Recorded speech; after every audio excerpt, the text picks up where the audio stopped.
Welcome to the show. We've got a great show today. It's going to be kind of a quick one, a little bit different from what we usually do.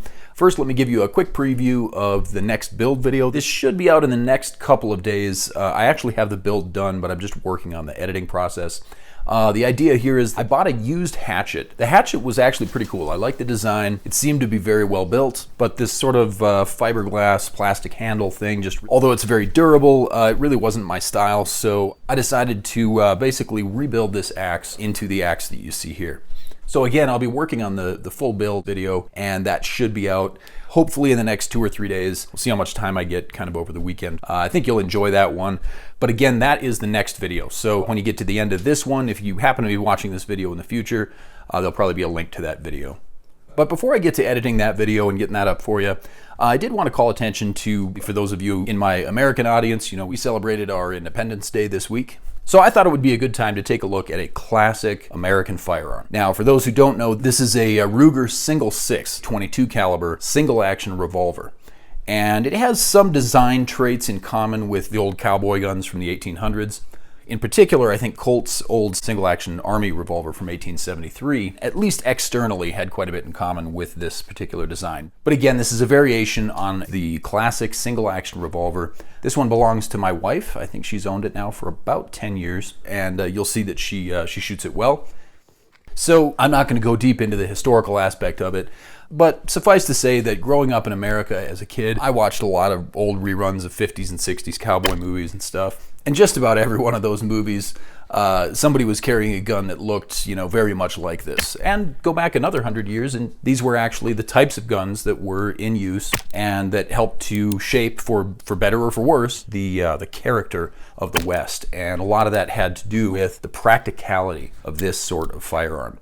There's a lot that I could discuss here, but I'm not going to. I'm going to actually keep the scope of this pretty limited. First of all, looking at the size and shape of this revolver, you can see this is not your typical defensive firearm, something that you're going to carry on you. Obviously be a little bit too large for that.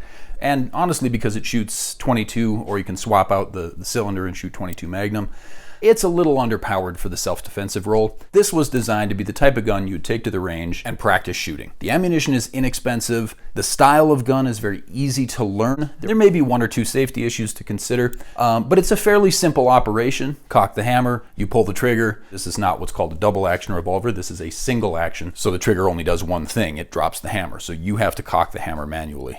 So if you want to get into shooting, 22 is an excellent choice. And a revolver like this is nice because it's compact, fits into a lot of spaces that a larger, a rifle or something might not fit into.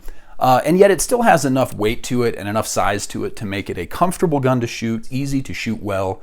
It's inexpensive to shoot because it's 22 rimfire, which is about the cheapest ammo you have. And as long as you know how to handle a gun, it is relatively safe. Now, with that said, there are no external safeties on this gun. But fortunately, with this particular model, the gun will not shoot if the hammer is down, because there's a little safety bar to prevent the hammer from making contact and igniting the primer. So this particular model, the modern Ruger single 6, is a relatively safe model. It's easy to shoot and it's easy to learn. So if you happen to know somebody who's interested in shooting, or who you think might be interested in shooting, I think most people can handle a 22. If they're given proper safety instruction and just a little bit of coaching, I think just about anybody can shoot 22. And then finally, before we wrap this up, I do want to mention that the 22 is actually one of the most highly recommended for survival type of situations, for preparing for disaster, for camping. It's a really good all-around gun that just about anybody can learn to use and can learn to use it well.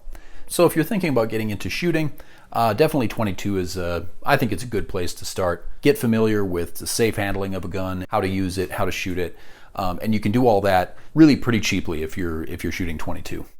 Well, that's about it for today. Really appreciate all of you watching. Again, I do have a build video coming out probably in about 2 or 3 days here. It's going to take a little while just to organize everything. But as you can see, the build is actually done, so it shouldn't take that long to pull things together and get that video uploaded. So thanks again for watching. Subscribe to the channel if you haven't. And until next time, whoever you are, whatever you're doing, have a wonderful time, and we'll see you in the next video.